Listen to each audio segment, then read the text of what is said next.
पूछूंगा आचार्य जी, आप उसका मुझे बताइए। कामाख्या देवी को आप मानते हैं? हाँ मानते हैं, बिल्कुल मानते हैं। कामाख्या देवी में बलि चढ़ती है, सही है गलत?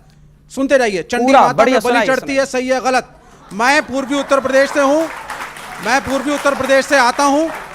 वहां पे अब योगी आदित्यनाथ उसके उस मठ के महंत बने हैं। पहले वहां पे भी छोटे छोटे सुअर के बच्चों की बलि चढ़ती थी माता को।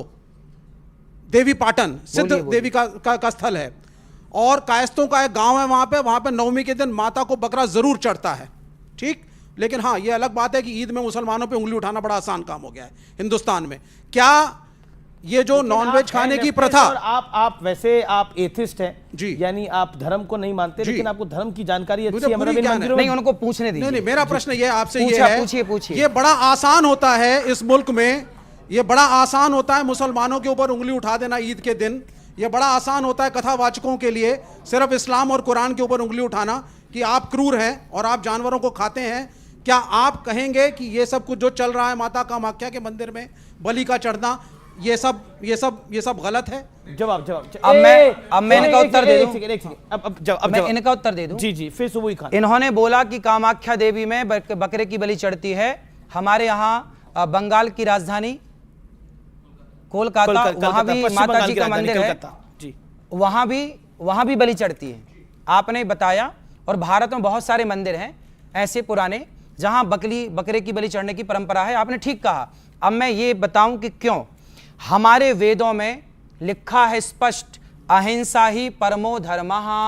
हमारे शास्त्र कहते हैं किसी की हत्या ना करो। हमारा हिंदू सनातन धर्म कहता किसी की हत्या मत करो। फिर आपने सवाल किया कि कामाख्या में क्यों हत्या हो रही है। अब देखो हो क्या रहा है, हमारे मंदिरों में, हमारे वेदों में कहीं बकरे की बलि चढ़ाने की कोई परंपरा नहीं थी। लेकिन क्या हुआ कि एक मास्टर जी ने एक विद्यार्थी को देखा सिगरेट पीते हुए। तो गुरुजी ने बोला, क्यों तुम सिगरेट पीते हो?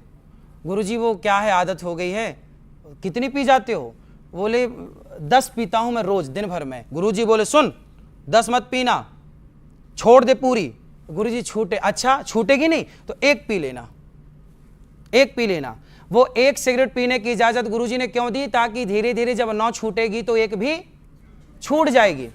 तो क्या हुआ कि हमारे यहां अहिंसा की बात तो थी, पर कुछ लोगों ने मांसाहार करना स्टार्ट कर दिया, मांसाहार का प्रचलन बढ़ गया। तो हमारे ऋषि मुनियों ने कहा कि भाई तुम मांसाहार क्यों करते हो जब वेद में लिखा है हत्या नहीं करनी चाहिए? तो बोले गुरुजी क्या करें, ये आदत हो गई है। तो गुरुजी बोले, सुनो तुम फिर रोज ना खा के कभी कभी खाने की मजबूरन इजाजत दी। वो भी निवृत्ति परक थी कि आप छोड़ दें, इजाजत नहीं दी कि खाओ। आप 10 सिगरेट रोज पीते हैं तो मैं आपने आपको कहा एक तो गुरुजी होंगे जिन्होंने इसकी इजाजत दी होगी, उनका फिर नाम होगा। सब बता रहा हूं, सब बता अभी मैं आपके पास आऊंगा। फिर क्या हुआ, ऐसे से ये मंदिरों में मनमाने ढंग से, कोई मंदिर में कोई देवी देवता नहीं चाहती, देवी नहीं चाहती कि मुझे बलि दो, ये मनमाना आचरण है। ये जो बकरे की बलि चढ़ा रहे हैं ना लोग, हिंदू लोग, सनातनी, ये सब मनमाना है। इनको मैं कथाओं से परंपरा काफी वर्षों से चल रही है, काफी वर्षों से चल रहा। अब जो परंपराएं चली आ रही हैं, अब वो तो चली आ रही है ना। अब हम लोग कह रहे हैं कि मत करो। आप ही कहते हैं कि परंपराओं को मानना चाहिए। गलत परंपराओं को नहीं, गलत परंपराओं को नहीं, सही परंपरा को मानिए, गलत को नहीं। काफी देर से वेट कर रहे हैं। आचार्य जी, मैं 2012 से शाकाहारी हूँ और वेजिटेरियनिज्म को प्रमोट करती हूँ। मुझे लगता है कि हमें बिना किसी लाग लपेट के ये कहना चाहिए कि चाहे बकरीद पे बकरे की कुर्बानी हो, चाहे किसी भी मंदिर में बलि प्रथा हो, वो गलत है, बिल्कुल गलत। किसी निरीह, किसी बेजुबान जानवर का खून बहा के अगर हम सोचें कि हम अपने परमात्मा को खुश कर देंगे तो वो गलत है। ये हमें बिल्कुल without any if and but कहना चाहिए। ये मैं यहाँ पे पॉइंट रखना चाहती थी। और आपसे मैं एक बात ये रिक्वेस्ट करना चाहती हूँ।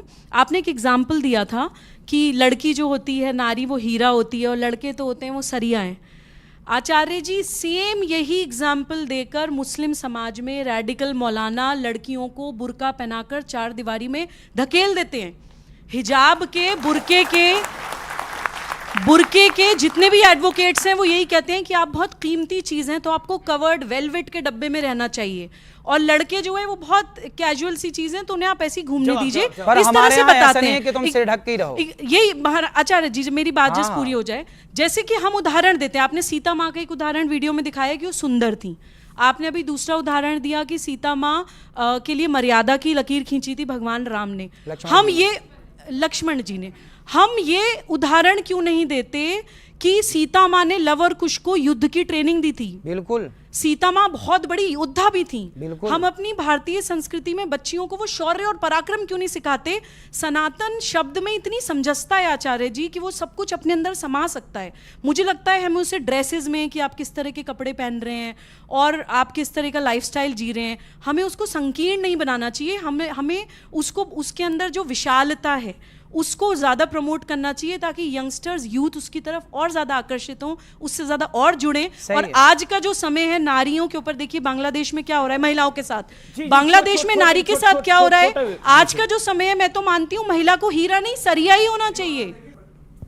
देखिए मेरा प्रश्न आचार्य जी, ये वेजिटेरियन और नॉन वेजिटेरियन की बहुत पुरानी एक डिबेट है। इन्होंने तो एक एथिकल पर्सपेक्टिव से बोला। मेरा ये मानना है आप सांस लेते हैं तो भी आप हत्या कर रहे हैं, कुछ जीवाणु आपके सांस से अंदर जा रहे हैं। आप पानी गर्म करते हैं तो भी कोई जीवाणु मरते हैं। आप दूध गर्म करते हैं तो भी जीवाणु मरते हैं। आप चलते हैं तो भी जीवाणु मरते हैं। जब आप चावल खा के शाकाहारी बन रहे हैं, उस चावल को उगाने में पता नहीं कितनी पेस्टिसाइड डाल करके कितने जीवों की हत्या की गई है। क्या आप शाकाहारी अपने आप को मानेंगे? हाँ। पहली चीज, आप शाकाहारी नहीं है। शाकाहारी। अगर आप उसी चावल को खा रहे हैं जिसको उगाने के लिए इतने कीटाणु मार के इतने जानवर मारे गए, वो चावल शाकाहारी नहीं हुए। छटपटाता नहीं है प्राण के लिए, तो मुर्गी छटपटाती है प्राण बचाने के लिए, आपके भोजन के लिए इतनों को मार दिया गया, बचाने के लिए। आपके भोजन के लिए इतनों को मार दिया गया। लेकिन मैं उस विषय में नहीं जाना चाहता। मेरा दूसरा प्रश्न है